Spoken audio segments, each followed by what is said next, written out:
गुरुग्राम के सेक्टर 14 के राजकन्या महाविद्यालय में रविवार को 2 दिवसीय प्रथम गुरुद्रोण महोत्सव समापन हुआ। दूसरे दिन राज्यसभा सांसद सुरेश प्रभु ने कार्यक्रम की शुरुआत दीप जलाकर की।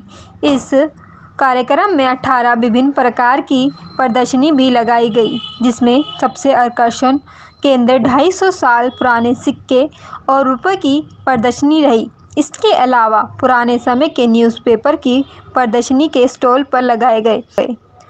कला प्रदर्शन में कादीपुर स्कूल के बच्चों ने हरियाणवी डांस के माध्यम से हरियाणा की संस्कृति के बारे में दिखाया और सबका मन मोह लिया। इस डांस को देखकर लोगों में एक अलग ही जोश जग गया, क्योंकि हरियाणा के गुरुग्राम के गुरुओं की धरती पर नृत्य के एक माध्यम से जागरूक किया गया। इस नृत्य को लेकर राज्यसभा सांसद सुरेश प्रभु ने तारीफ के पुल बांध दिए और कहा कि इन बच्चों का नृत्य बेहतरीन प्रदर्शन किया है। छोटे छोटे बच्चों ने अपनी कला से लोगों का दिल मोह लिया। इसमें 15 से ज़्यादा स्कूलों ने भाग लिया, जिसमें स्कूल के बच्चों के द्वारा रंगारंग कार्यक्रम प्रस्तुत किए गए।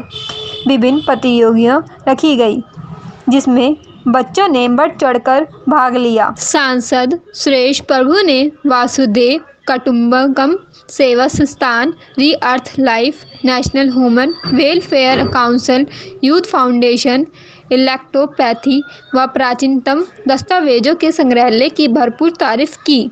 फिर भी जो छोटी सी बच्ची बीच में नाच कर रही थी, पूजा,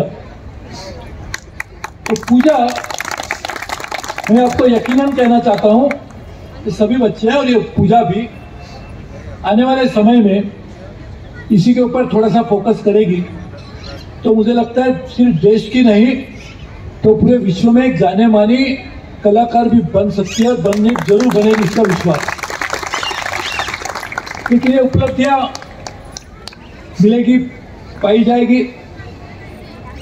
लेकिन समझ लीजिए, जो आज का कार्यक्रम नेशनल ह्यूमन वेलफेयर काउंसिल और यहाँ के यूथ फाउंडेशन जैसे लोगों ने किया, मेरे मित्र नवीन गुप्ता जी और उनके सभी सहयोगी, सभी का नाम नहीं तो मंगला जी, सभी लोग बैठे, ये लोग इतने सही दिल से काम करते हैं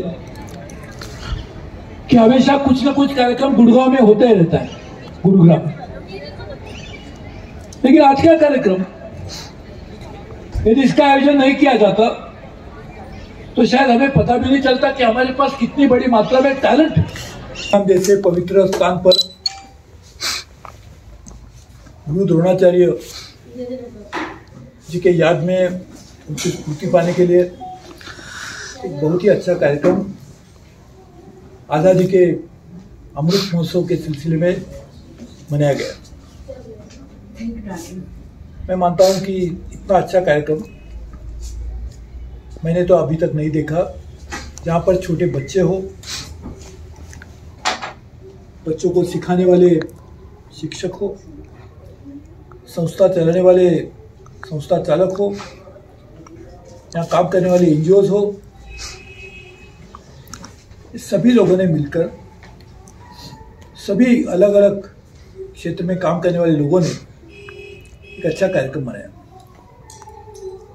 जिसमें स्वतंत्रता पाने के लिए जिन्होंने अपनी जान न्यौछावर की, इसे स्वतंत्र सेनानी के बारे में भी जानकारी लोगों को मिलती है। और आने वाले दिनों में जो चुनौतियों का सामना हमें करना पड़ेगा, वो कहीं स्वास्थ्य के क्षेत्र में न हो, शिक्षा के क्षेत्र में हो, सभी के बारे में भी जो काम गुरुग्राम में चल रहा है वो भी यहाँ पर देखने को मिला।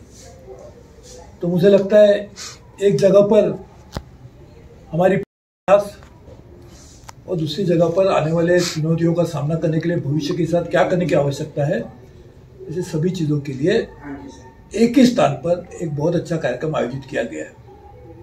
मैं मानता हूँ ऐसे ही कार्यक्रम हर जिले में होते हैं।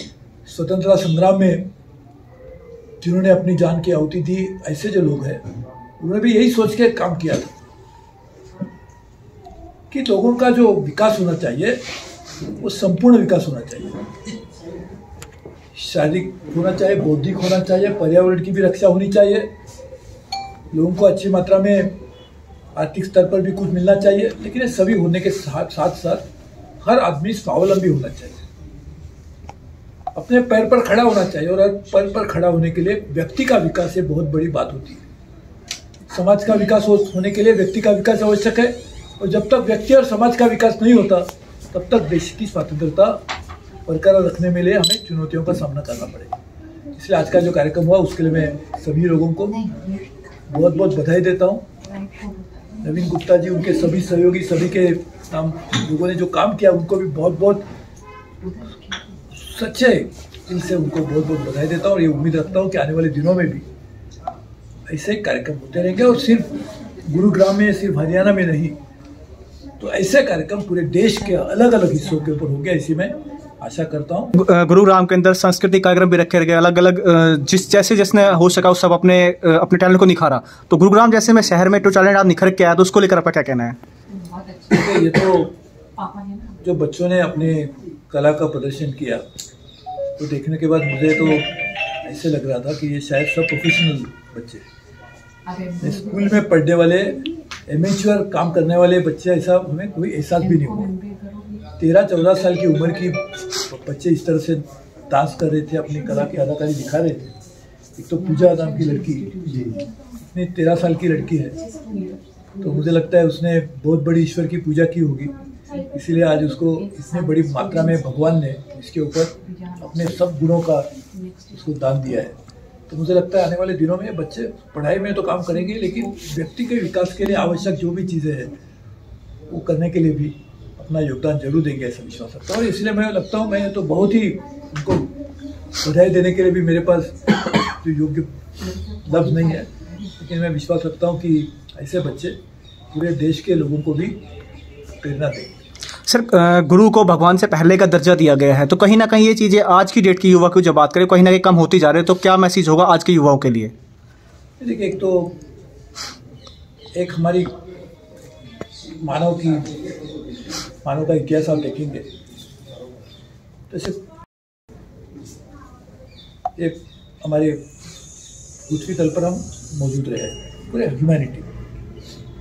11-12 हज़ार साल पहले कृषि क्रांति हुई, उसके बाद में एक जगह पर रहने की शुरुआत हुई। ये तो लोग घूमते रहते थे, नोमैडिक ट्राइब उनको कहते थे।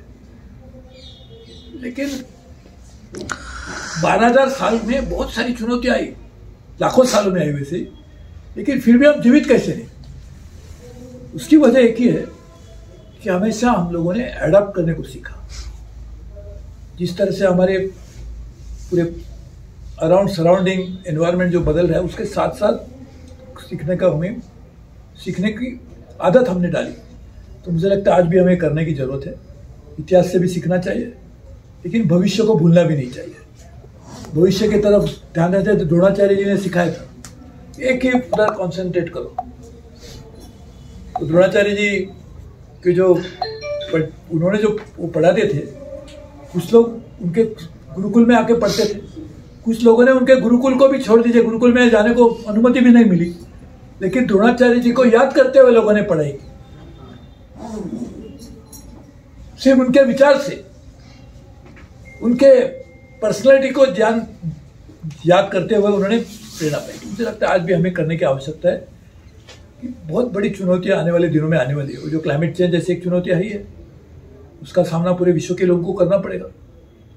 क्लाइमेट चेंज को भी लड़ने के लिए यदि हम हमारी संस्कृति की तरफ जाते हैं, वसुधैव कुटुंबकम, ये हमारा विचार रहा। की लेटेस्ट खबरें जानने के लिए चैनल को सब्सक्राइब और बेल आइकन को प्रेस करना ना भूलें।